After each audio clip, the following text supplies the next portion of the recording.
Welcome to Streams of Income with self-help author Ryan Rieger. For the next hour, you'll hear proven methods for how to live the multiple income streams dream. Ryan is passionate about helping others discover their gifts and start their own business. He's published 5 books, and his courses and group coaching programs have changed the lives of thousands of students all over the world.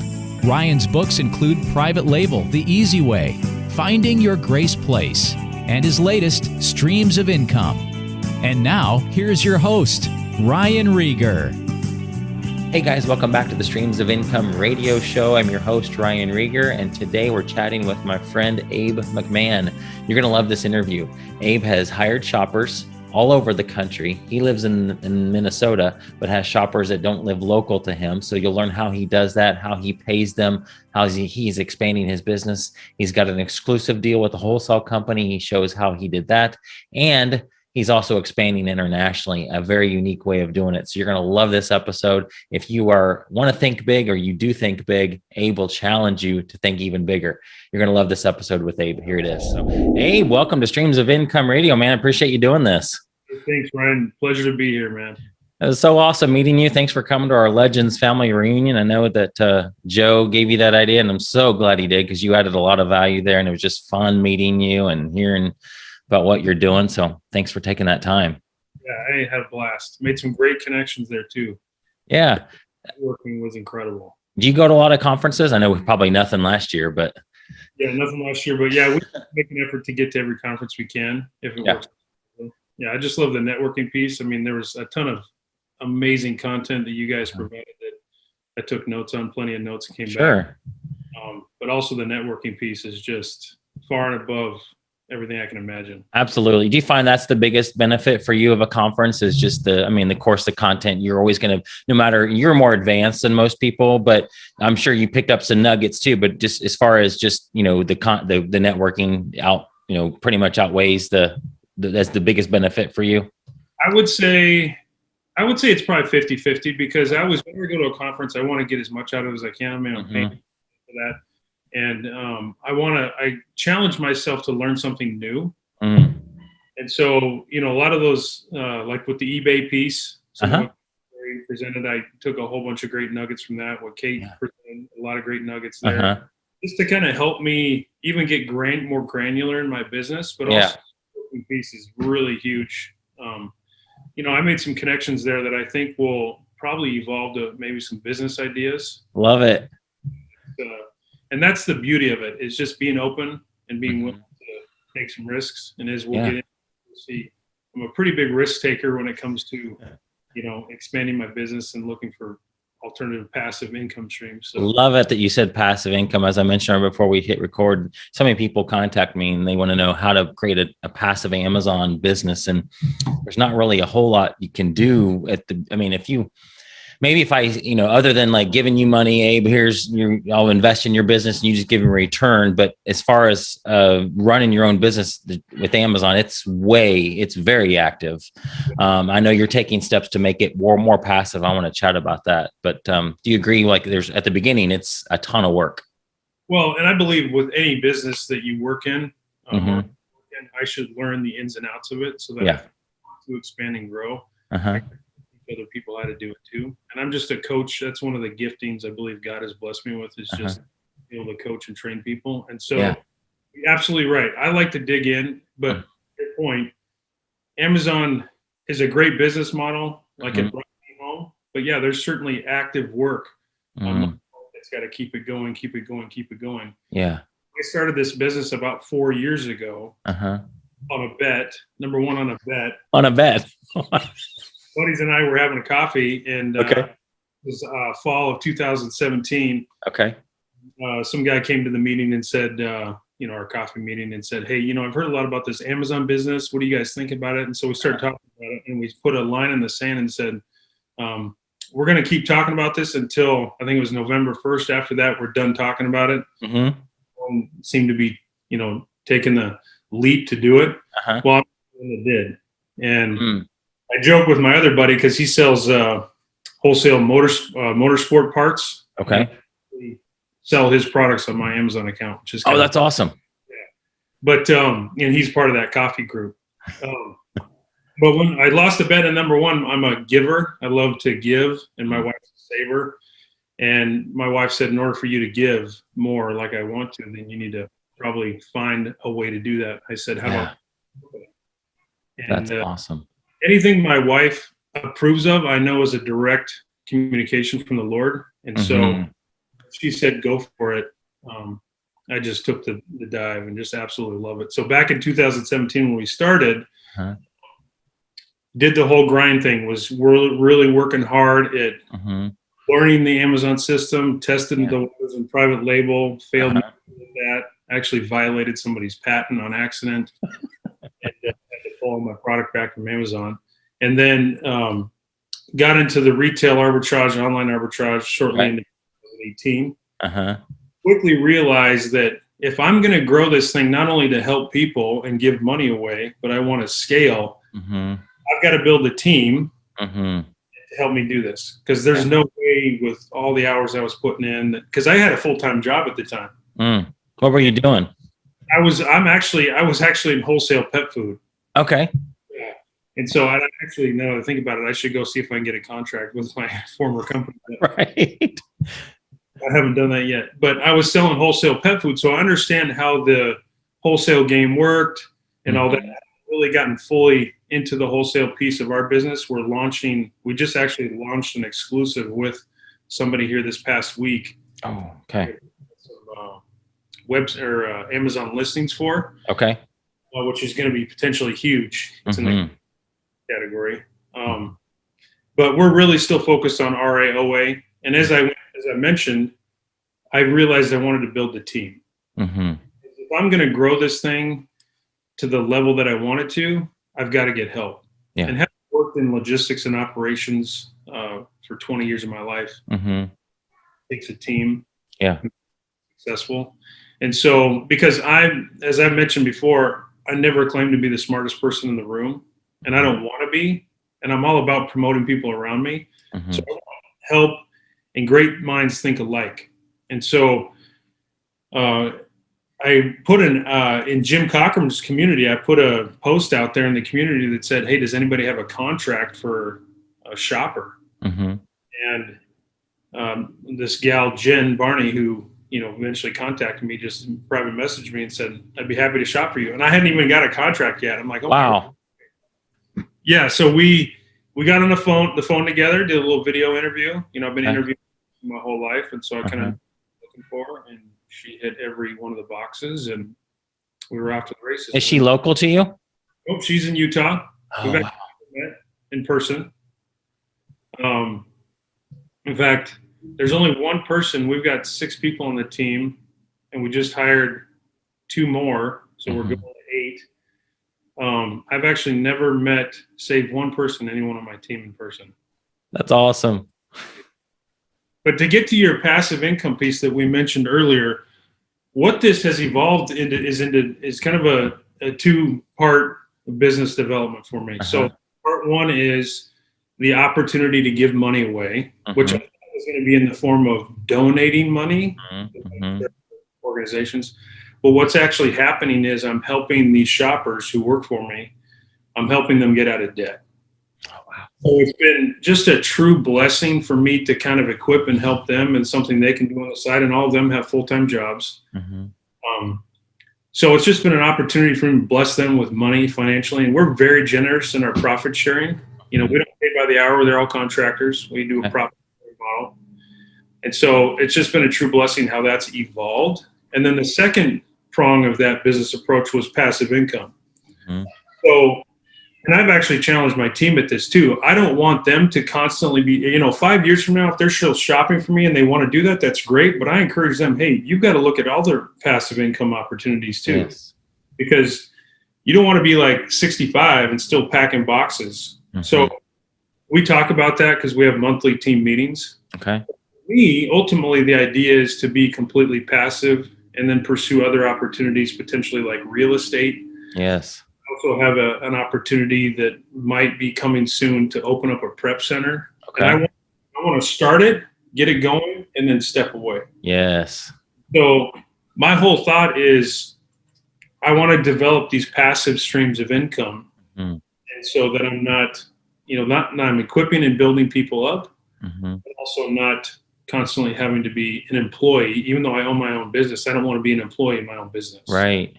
So Wow. that's part of the reason of where this is. I mean, and it didn't start that way, but Sure. it's kind of evolving into this. Wow, this could actually be a passive income. Yeah. Did you walk into it early on and know that you wanted it to be passive as soon as you possibly could? No, the light bulb didn't come on until later because I expected it to just be a side hustle for years. Mm-hmm. What ended up happening was it became just too much work to manage a team Yeah. at home and then manage a team at work and long hours at night and just make I was educating. Because what I also do with the folks that are on our team is provide free coaching. Oh, wow. And encourage them to also develop their own Amazon business. Yes. So, on a weekly basis, I've probably got one or two of my shoppers that I've got on the phone that we're going over through, some of the tools and things that you use to make a successful Amazon business. I love it. Yeah. Wow. I think of all the questions, and when I'm doing these episodes, I been talking to people enough. I kind of know some of the questions that people, if we had an audience right now, what people are thinking, and I always try to make sure I ask those questions. When you quit your job, you don't need to tell me numbers or what you're making at your job or anything, but do you have an idea of percentage wise? Like, were you making 100% of your regular income? Were you at 50%, or and you said you like to take big risks. So maybe you just went for it, but. No, I, haven't mentioned before that my wife is a big saver. I throw caution to the wind. Right. But I had heard a video by Sue and Larry Pruitt that said when you've reached about 50% of your salary, then you potentially could make up that remaining 50% if you were to put your full time into it. And so we ran the numbers and we were about at 50%. Okay. Of course, we were constantly reinvesting into the business, really taking those profits. But I said, if we were to honestly take all those profits out, where would we be at? And it was right about 50% of my income. Yes.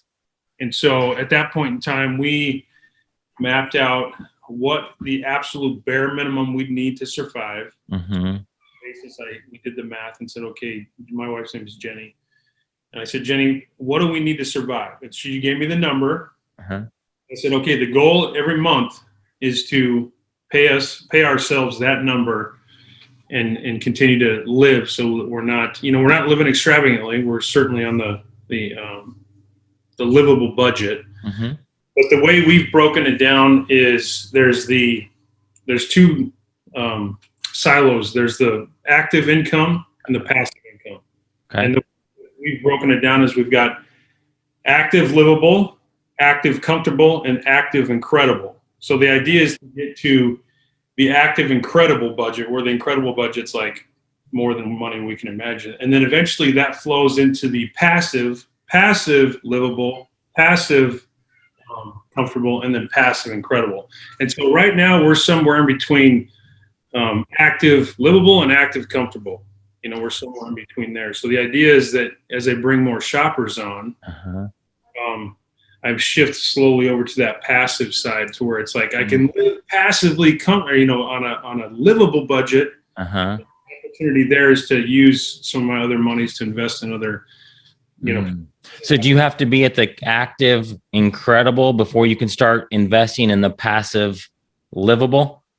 Yeah, I know that's kind of I'm like, I just threw a lot at you there. So no, I'm just trying to, because I want to understand it too. I remember you talking about that as we were walking back from dinner that night.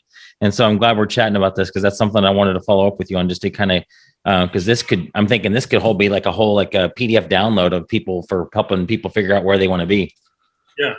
And the idea is, yes, that you get to the active incredible, and then you peel that into the passive livable. But organically, this is starting to, we're moving down both roads at the same time. Yes. Shopper experience.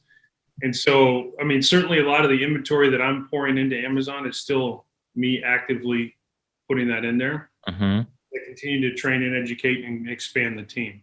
And so in theory, yes, you're supposed to get it to that one first and then go over, but it's just, you're building both at the same time. both at the same time, and it's Yeah. just Yeah. Nothing wrong with that. Yeah.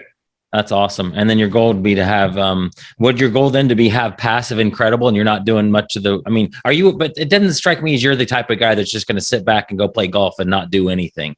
No, yeah. The passive incredible would be for me an opportunity to continue to start more business streams, Yes. more opportunities. We talked about opening a prep center, here in the near future. Maybe I could franchise that across the United States. I mean, Yeah. I think very big, and I Yeah. encourage people on our team. I mean, you have to think massive. Don't Yeah. shortchange yourself. And Yes. so, 3 years ago, I would have never expected to be on a video chat with you on your podcast. I mean, that was like a long shot. I'm just here slugging it out and seeing what I can find something that's got some good ROI, right? Right. I am 3 years later doing a podcast with you, coaching students. I'm like, that's mind blowing. Yes. Cochran team. I mean, so there's just all these things, and that's because I just don't think small. I think big scale, power, positive thinking, and I think, why not me? Absolutely. Yeah. Why do you think you feel like, and I think I know the answer, but why do you think big, and how do you even, because how do you feel like you're wired that way? Because I'm the same way, and I don't think there's any other way to think. But what would you say fuels that? Well, certainly my faith is number one. Yeah. I know that if God's got it in my plans, then I can't screw it up, no matter how boneheaded I can be. That's good. So if it's meant to be, He'll make it happen. Yeah. Decision making that I make. So that's number one. And then number two, along the path of my road through my corporate career, I've been through several leadership trainings and had an opportunity to really find some tools and opportunities to really just build self-confidence and realize that everybody puts their pants on the same way I do. Yep. And because of God's allowing me an exposure to these trainings, I've got just self-confident that, you don't intimidate me. I'm not intimidated by people or opportunities, and I'm willing to take risks. That's part of how God has designed me. Well, certainly for my wife, that's things like that scare her to death. But that's what giftings are, right? So that's why we complement each other very well. And I'm not certainly telling anyone that if you don't have that gift, then you can't be a successful business person. That's not it at all. It's just that God has put me in an opportunity to walk confidently in some of these situations and say, you know what, I'm going to take a risk. And that's what I do. Yes. And that's bode well for me in my professional career when I used to work in operations logistics, and it's actually working very well for me here in my entrepreneurial experiences too. So yeah. So when you say risk, what's an example of something? Are you talking about like, when we say go out and find a new replan, buy 2 or 3, you might buy 20 or 30, or that's the kind of risk that I take. Has burned me from time to time, but more often than not, it pays off. And that's just based on educating myself, sure, knowing what the metrics are, the price history, all those charts that we know how to read. But I would say, even more than that, that to me is not a huge risk. Right. I can walk away from some of those items, and as long as it's not, high-end, expensive watches or something, don't buy. So what I'm talking about is giving a shopper a credit card and saying, okay, here's an unlimited credit card. There you go. You go use the tools and the methods that I've trained you in and go buy. And on occasion, check in with me. Now, of course, that runway is a lot shorter when you first start with us because we're building a trustworthy relationship. But, certainly there could be people that have been working for me for 2 years that could really honestly be spending their credit card on anything they want. And I would, we certainly audit from time to time, but I'm not going through every transaction. So there could be transactions that they could be filling their own pantry with. But there's a level of trust like that. And what I tell people on the team is you can do that. If you choose to do that, you'll do it for a period of time, but eventually I'll find out. Right. So, but we're not helicoptering, around these folks, monitoring every single transaction. So there's a level of risk there that I'm saying, hey, that's true. Yeah. $10,000 a month, go for it. And so We've got shoppers that do that on a regular basis. I love it. Yeah, that's the kind of level of risk I'm talking about. Yeah. Or for that matter, hiring people I never meet in person. Yes. We meet once a month at a team meeting when we have everything together, but beyond that, it's really kind of hands off. Yes. So that's kind of what I mean when I talk about risk, not getting 10 to 20 of those same right. But I love it. Tell me about how you found. So walk me through the process of a shopper, because I know a lot of people want to get to that level. They want to outsource their business. Now maybe somebody's not going to go to the level of hiring somebody they never met, like you. I don't see a problem doing that. I'd have no problem doing that, especially if I got on a Zoom call and talked to them. Right. But let's just start with just hiring a shopper, whether it's somebody they know, son, daughter, friend at church. What advice would you give for them? And let's talk about, if you want to, like how you might pay them and just getting over that hump. Yeah, great question. So the first thing I'll say is non-communicated expectations can lead to disaster. So be very upfront and be willing to have those uncomfortable conversations. Like, I'll give you an example. We started so just so you mentioned, we do a 50-50% or a 50-50 split on the profit, the net profit, after we back all the fees and returns. And are you tracking that like on Inventory Lab or something like that? We use a platform called Sellerboard. Okay. Yeah. And because they're contractors, they buy their own supplies. But the way we kind of help compensate for that is we give kind of a bonus for every item they ship. Mm-hmm. So, it's not paying for their supplies. If they want to choose to use that bonus to pay for their supplies, they can, but we don't want the supplies to be an obstacle for them to go find products and send them in Amazon. Mm-hmm. So, but we do a 50-50 split. And if you're going to hire somebody, you got to inspect what you expect. So you have to train them with the right expectations, completely transparent. When we're transparent with the numbers, everyone can see everything. That's how we operate, complete transparency. If I need to roll something out, like we rolled out a change with some of the different department stores that offer kickbacks, we said, you know what? We're going to lower the profit sharing on those particular stores because we're going to let you keep that rebate that you get from that company. Nice. You want to use it to buy down inventory, that's fine. But we don't want to deal with getting in the middle of, like, for example, Kohl's Cash. We don't want to deal with whose is that and what's that. Right. So we had to roll that out. That was a change we rolled out as we continue to grow because it was the right thing to do for the business. Yeah. So be able to have those uncomfortable conversations, set the right expectations, and then provide lots and lots and lots of training. I mean, we are constantly training folks, educating them, bringing them up to speed on new things that are coming down the pipe on Amazon or Walmart, because we also sell there. So all these things, just lots and lots of training, because I need to make sure these folks stay trained up, know exactly what they're looking for, continue to just reinforce that, tribal knowledge, if you will, so then when they go to make a purchase, it's all just right there. So that's one thing that I would encourage too. And then also just be upfront with where you see this business going and their involvement. And so, but that kind of goes back just to the transparency. That's how we operate. Wow. 50%. I don't think I've ever heard of anybody doing that, but it makes sense. They're making buying decisions for you, aren't they? Correct. Yep. They're not just going down a list of items to replenish. Well, if they find their own replen, yes, they can, and they certainly do that. But yeah, they're outsourcing themselves, finding their own products, and it's ironically, it's very rare that we ever find two shoppers that find the same thing. Wow. You have to keep track of it, which is just mind blowing. That just continues to tell me how the abundance mentality is ever present on the online in the e-commerce. Yes. It's crazy how much opportunity out there and how many products are available.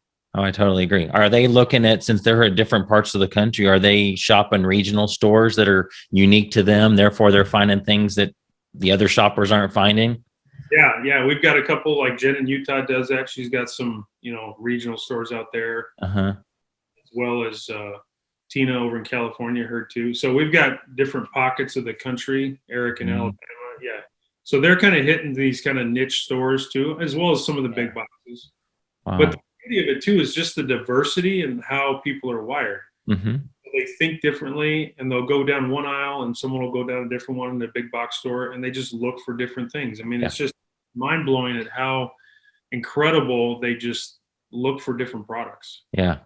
And they actually, what ends up happening, Ryan, is they create an internal leads list for me. Mm-hmm. So as I'm going through, and I send out on a weekly basis as much as I can, their replens, I'll pull a report, say, Mm-hmm. okay, these are products that you need to go replen that's selling Mm-hmm. very well, so they don't have to worry about keeping track themselves. Mm-hmm. And so in that process, I'll look through the list and I'll go, hey, maybe I want to jump in this one too.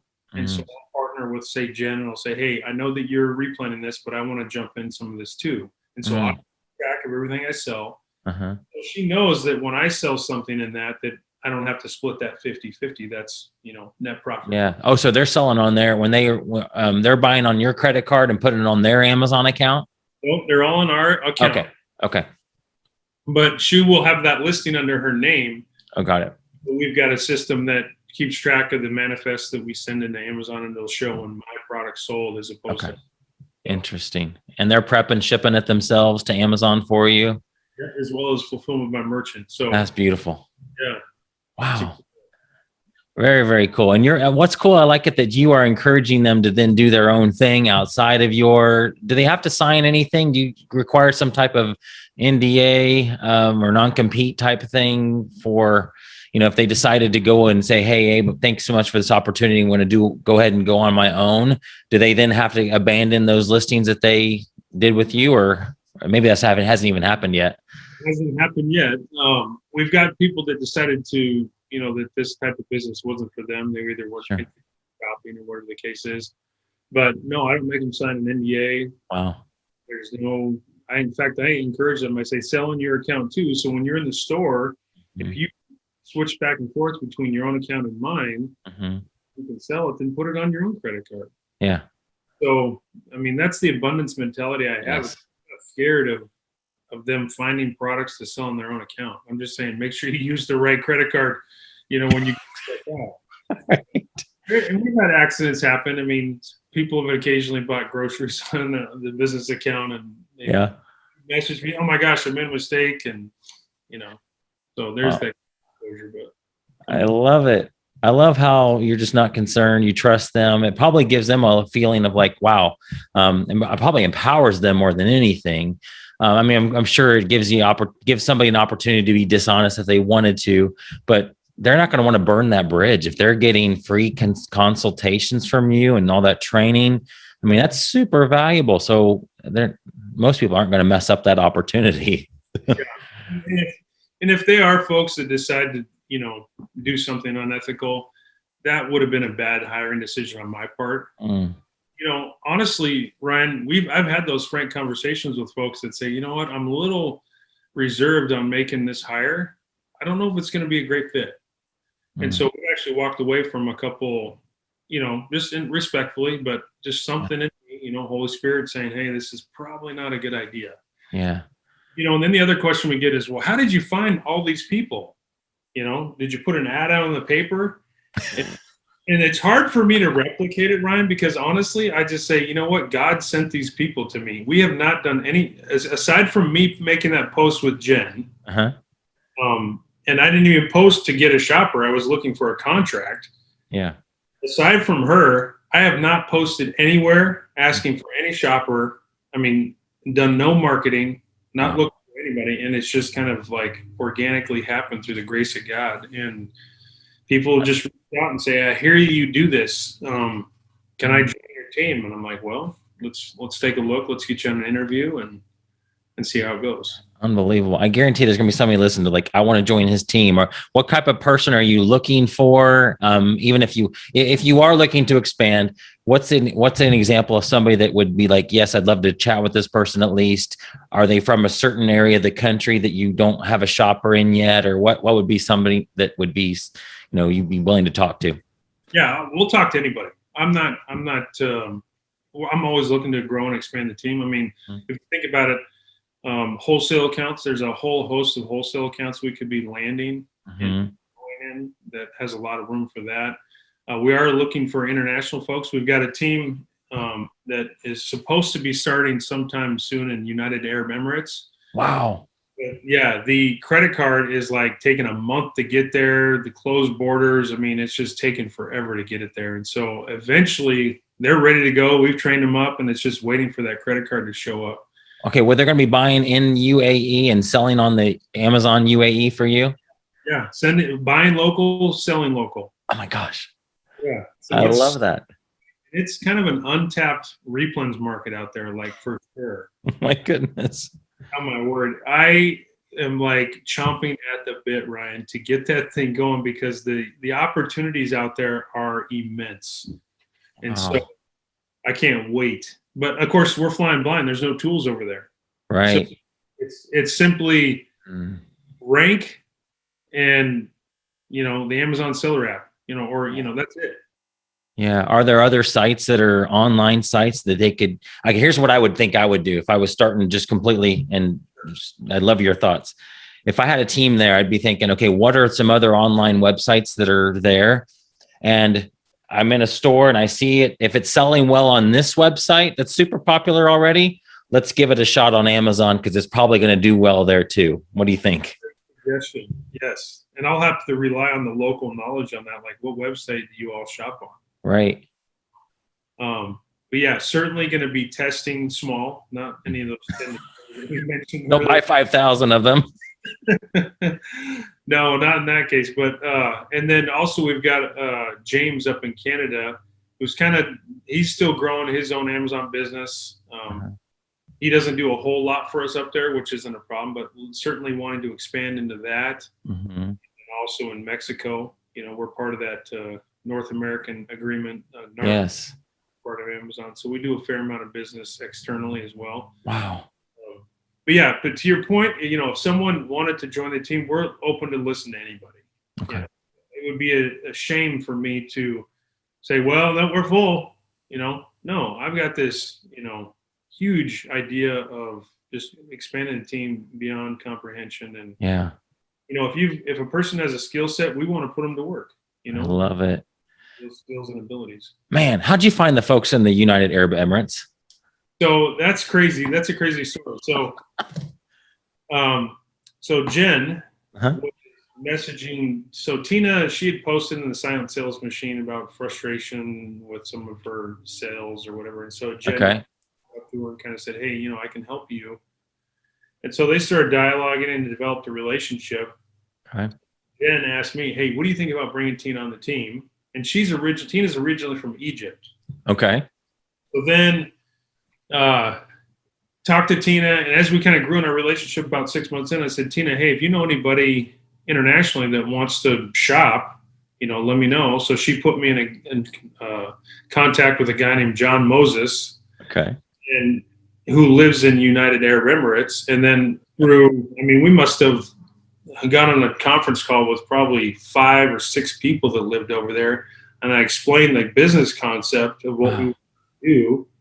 And one couple decided to take the leap.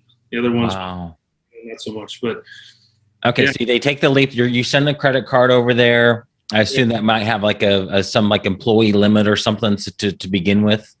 Well, and when it's en route, I freeze the card so that it's lost or whatever. Yeah, but then they'll start out with probably a $2,000 a month limit. Unbelievable. It's crazy. That is so cool. I love this. I've not heard anybody that's selling over there. I know that's kind of a newer market.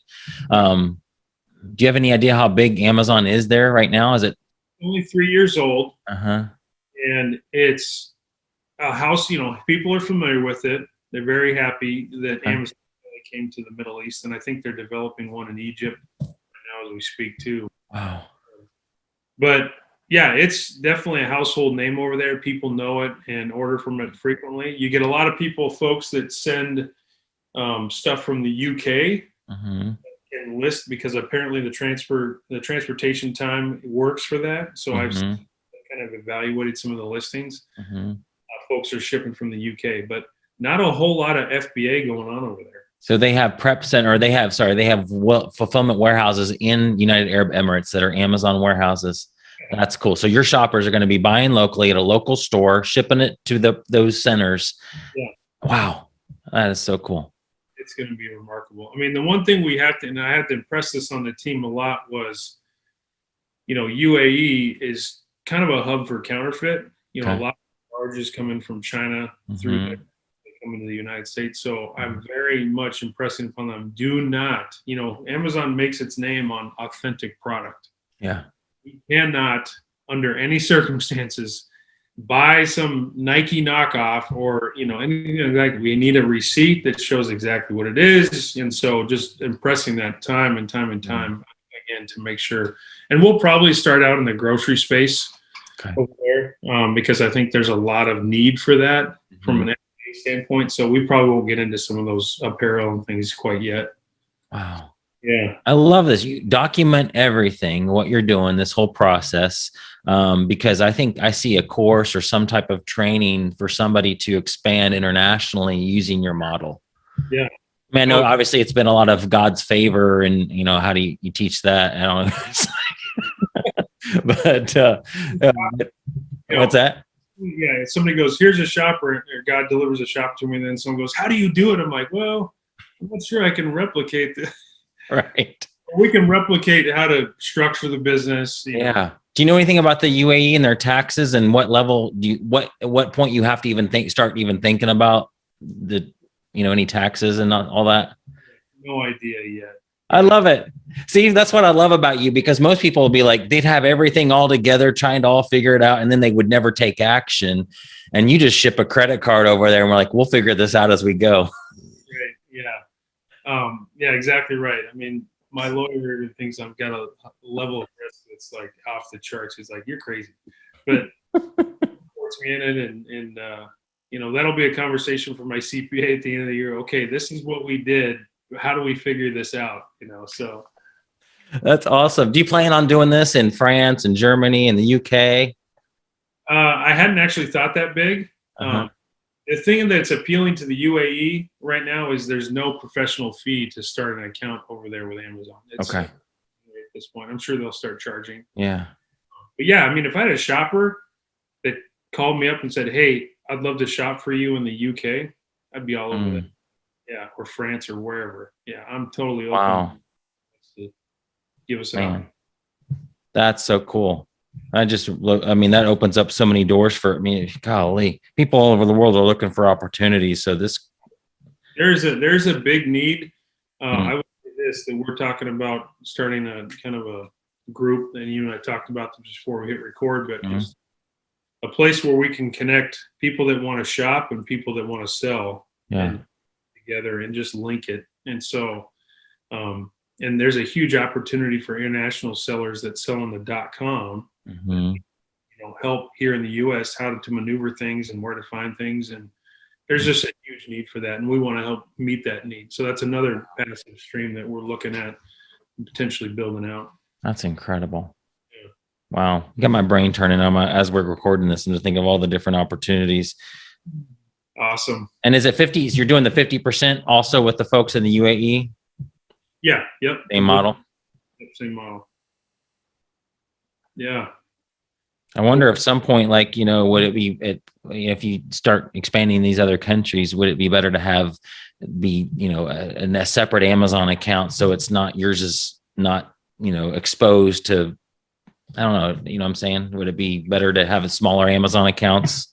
Yeah, that was one thing that, the beauty of our account right now is it's got unrestricted and everything. So, when we use an invoice for our .com, we use it for .ca, .mx, .uae, or .8. And so we can get, use that invoice to get unrestricted. So hard to say, if starting another account would be beneficial. And I'd probably have to talk to someone at Amazon to let them know this is doing an international thing. But it definitely warrants a conversation probably with them. That's amazing. Definitely document what you're doing, because I see there's tons of potential here, and with people that want to expand overseas and just don't know exactly how to do it. But it sounds like you've got the model down, or at least we'll find out if you do, right? We'll find out. Yeah, because when I had that conversation with the folks at .ae or down in the UAE, they know all the stuff about the local stuff and what sells popular and what's going, Yes. what stocking their homes with. And I'm like, yeah, just go buy that stuff and then send it in. Yes. Whereas if I attempted to do that from here over the pond, it just wouldn't work. Right. Like, oh, this is going to sell great. Like an example too is like Blues Clues, that's selling. We're selling that in Mexico right now, and I can't even move it in the .com. Right. So crazy, like what intrigues people and what they're buying, and it's just you can't make it up. So that you just say, okay, you're local. What do people normally buy? And put it on Amazon. That's incredible. I love it. And then somebody will end up creating a tool that works over there too. So it'll make your job easier. Yeah, I mean it's still young over there, but I'm sure they will create a tool. Yeah. Wow, you mentioned something else, exclusives. Tell me about that, how you got that, because that's a question we get a decent amount too, is how do I go from selling RA and OA to then wholesale to actually having an exclusive with a company? Yeah, great question. So I was listening to one of Jim's podcasts, and he was talking about with a gentleman who found the only way to find a good wholesaler is to find a name on a truck that you can't Google online. Right? So that's a local wholesaler or a distributor. And if you Google the name on the side of that truck, you're never going to find it online. Well, potentially. And then that's where you go contact them directly. Hey, can I get an account with you? Okay. So we were talking about that in our team, relaying the podcast and some of the tips and tricks. And one of the gentlemen on our team, he's actually local here in Minnesota with me, Franklin. There's a manufacturer of a particular product that's made here in the U.S. Okay. Made here in Minneapolis. And we went and looked for the product online, and it's selling online with a very good rank in a terrible listing. And I know what's happening is folks are going in and they're buying it retail arbitrage and just flipping it, right? Yep. And so I'm like, we've got to go talk to these folks. So he walked in the door, and they've never even, they know their products on Amazon, but they've never sold on Amazon. They have no desire to sell on Amazon. And we said, hey, can we get a wholesale account with you? And they were a little hesitant at first because they're like, well, do you have a brick and mortar store? And we said, no. And they said, well, and he just explained it to them. Hey, this is how it works, because I told him, I coached him up before he went into the manufacturer. I said, here's what you're going to say. And he just convinced them, and they said, okay, great, we'll sign it. And we signed a contract. They said, you can sell our products on Amazon, and you're exclusive. So are they going to help get the other sellers off the listing, or is that something you guys are going to do? We're going to have to finagle that, because the other sellers created the listing under this, brand unknown, and we're using the UPC. So I'm not really certain how we're going to do this and how we're going to, get them potentially brand registered, but they don't want to get on Amazon. So I don't know. We're going to figure that all out. And we'll probably end up not selling individuals. We'll probably end up selling case packs, and, also leverage the business side of it where we can sell in quantity. And so we'll figure that out. But right now it's like amazing. We're going to build out a really cool listing with variations and probably put something in there that kind of privatizes it with us, unique item or something we learned that I actually learned at your reunion. Yeah. From Leanna. Yeah. How to make sure that, we can keep people off that listing. Man, I love it. I love what you're doing. I just love how you just go after stuff and you're thinking big. You're my type of guy. So what advice would you give I know you're a coach, you coach people, and you said you have 22 clients right now for Jim Cockrum Coaching. What are some of the mistakes you see people make that you can help people avoid? And give us some advice give some newer sellers some advice as we wrap this up. So from my standpoint, and I've been a coach, like sporting coach for my kids' soccer teams and baseball teams and basketball for years and years. And one of the things that I always told my kids, and I tell my students actually as well, was work on the skill development, and the runs or the goals will come. I was sitting with a student who says, okay, how many replens do you want me to find this week, coach? I'm like, I don't care if you find any. What I want you to work on is refining that skill development. How are you looking? These techniques that I'm teaching you, how to use Keepa, refine that skill over and over and over again. So what I will tell them is, how many hours a day are you going to spend refining this skill? No different than, when someone exercises or develop abilities in a sport or whatever the case is. I don't care how many replens you find or how many products you find, how many days are you going to commit to developing that skill? And they're like, well, I can commit 2 hours. Okay, then every day I want you to sit in there and spend 2 hours refining that skill. So that's one thing that I always tell my students. That's good. The other thing I tell them is you got to get uncomfortable. So we should be inviting a little bit of chaos into our lives on a regular basis. So, and I'll kind of explain it with the Christian walk. So we'll be here on a high point with God, just walking hand in hand with Jesus, and then all of a sudden, the world gets to us and sin comes into our lives, and we start to, descend into this, okay life, living it, hitting cruise control, and then something bad happens. We're like, oh my gosh, I got to get back up there, walking hand in hand with Jesus. So what I'm suggesting is, as you kind of feel yourself plateauing and maybe even coasting, invite a little bit of chaos in your life so you get back up on that high point. What does that look like for an Amazon seller? Inviting chaos. Yeah. So do something uncomfortable. Go talk to a manufacturer like we did in Minneapolis. Because Franklin was like, oh my gosh, what do I do? How do I go talk to him? I'm like, here, I'm going to tell you exactly what to do. And just walk in there like you know more than you actually know. And just tell them, hey, this is what we do. This is our Amazon business. We're going to do this. And so he went in there confident. Yes. So he was able to get the contract. The other thing I would do is do something uncomfortable around, go into a new category. It's very easy to get in that rut of only grocery. No, walk into Home Depot and look for something else, or talk to a store manager, develop a relationship. Mm-hmm. So that's what this business is about. Part of it is at least developing relationships. And so I'll tell my students, you run around to 5 different stores buying this product. Why don't you just talk to the store manager and ask him or her if you can order 2, 3, 4X, which you go around to these stores and buy. Mm-hmm. Instead of, then you've got a pallet for you sitting in the back room, you just go load your car one trip. Yes. Why are you wasting your time? And so having that uncomfortable conversation, hey, can you be my supplier for this product? Yeah. So we challenge our students to do that too. Wow. So love it, man. Or for you, inviting chaos might mean just sending a credit card to the UAE. Out of uncontrol, or that's awesome. Do you have plan? Because I know there's Amazon China, Japan, Singapore. What are some of the other international ones that I get emails? Hey, come on our platform over here. And like, oh my gosh, I didn't even know Amazon had a place there. Yeah, I mean, the sky is the limit, Ryan. I mean, that is the beauty of this business and the abundance mentality that I would encourage everyone to have. Like, there is more than enough for everyone to get a piece. Yes. For me, just believing that philosophy, God's going to always provide. Yes. There's enough to share around, and so that's right. Just being a giver and willing to help folks around me and taking a risk. Love it. It's working for you. It's working for me too. So I love our conversation about giving. Have some big goals for giving too. And I just love that this business offers the opportunity to make good income to be able to do that. So it's fun. I have a grandiose goal to give away 90 and live on the 10. Yes. But we're a long ways from that right now, but eventually maybe we'll get there. You'll get there.